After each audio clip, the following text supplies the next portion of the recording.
Parliament session चलता था तब एक शाम वाला सिस्टम था, वापस अब रेगुलर दिन में 3 बजे वाला एक प्रोसेस चालू हुआ। और बहुत धन्यवाद, आप सब इतनी बड़ी संख्या में आए। और प्रेजेंटेशन वाले फॉर्मेट को आपने कई लोगों ने फीडबैक दिया था कि बहुत पसंद आया है और समझने में सुविधा रहती है, तो इस फॉर्मेट में ज़्यादा से ज़्यादा प्रयास करेंगे आपसे। ठीक है ना? ये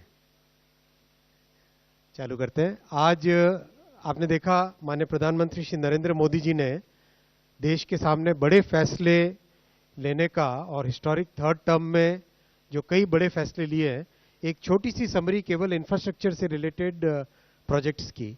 अगर देखें कि लास्ट 3 महीने के अंदर अंदर कई बड़े प्रोजेक्ट्स जैसे airports, offshore wind energy, greenfield port Vadhavan में, high speed road corridors, railway projects, metro projects और एयरपोर्ट्स के और दूसरे प्रोजेक्ट्स, टोटल करीब करीब 2 लाख करोड़ के इन्वेस्टमेंट के फैसले लिए गए हैं।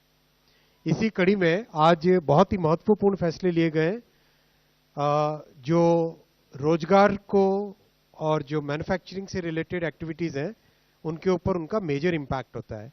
आप इंफ्रा में भी अगर देखें अब तक के जो प्रोजेक्ट्स अप्रूव हुए हैं उसमें कितना एम्प्लॉयमेंट जनरेट होता है, ये आपके साथ शेयर करेंगे स्लाइड, जिससे कि आप डेटा को यूज कर सकें।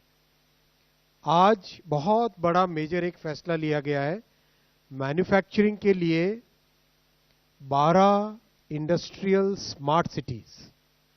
आप सब जानते हैं national industrial corridor development project, ये प्रोजेक्ट एक ऐसा प्रोजेक्ट है जो कि भारत की पूरी फ्यूचर डेवलपमेंट को पॉजिटिवली इंपैक्ट करने वाला है। जो मेजर हमारे ट्रांसपोर्टेशन के बड़े रूट्स हैं, आप जो ये देख रहे हैं लाइंस, ये सारे के सारे इंडस्ट्रियल कॉरिडोर्स हैं जो समय समय पे अप्रूव किए हैं। उनमें अब इंडिविजुअल नोड्स, मतलब कॉरिडोर अगर हम देखें, जैसे मान लीजिए ये कॉरिडोर अगर हम लेते हैं मुंबई से बेंगलुरु वाला कॉरिडोर, इस कॉरिडोर पे अलग अलग नोड्स डेवलप हो रहे हैं। वैसे लेते हैं, मान लो लुधियाना से लेके कोलकाता, अमृतसर से लेके कोलकाता वाला कॉरिडोर, इस कॉरिडोर पे अलग अलग नोड्स क्रिएट हो रहे हैं। जैसे अगर हम दिल्ली मुंबई इंडस्ट्रियल कॉरिडोर को लेते हैं, उसके ऊपर अलग अलग नए नोड्स। तो कॉरिडोर और नोड्स, राइट, इस पॉइंट ऑफ व्यू से आज बहुत बड़े फैसले हुए हैं।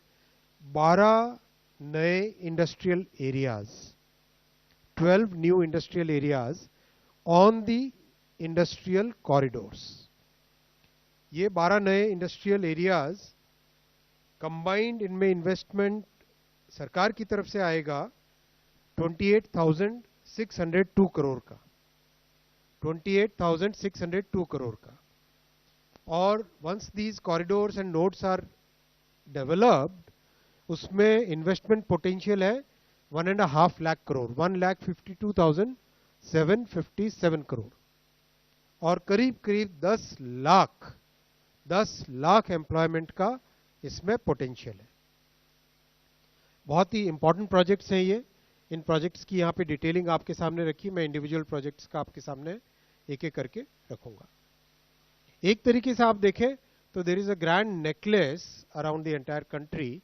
देश के north, east, south, west, centre, हर हिस्से को कवर करते हुए ये प्रोजेक्ट्स हैं। और इसमें प्रोजेक्ट्स को डिजाइन करने के टाइम में, सेलेक्ट करने के टाइम में इस चीज का बहुत विशेष ध्यान रखा जाता है कि वहां पे ट्रंक ट्रांसपोर्ट इंफ्रास्ट्रक्चर होना चाहिए। जैसे फ्रेट कॉरिडोर है, जैसे एक्सप्रेसवेज है, इनके दोनों तरफ का जो एरिया है, इनको इंडस्ट्रियल कॉरिडोर और उसमें इंडस्ट्रियल नोड्स डेवलप करने का प्रोजेक्ट है।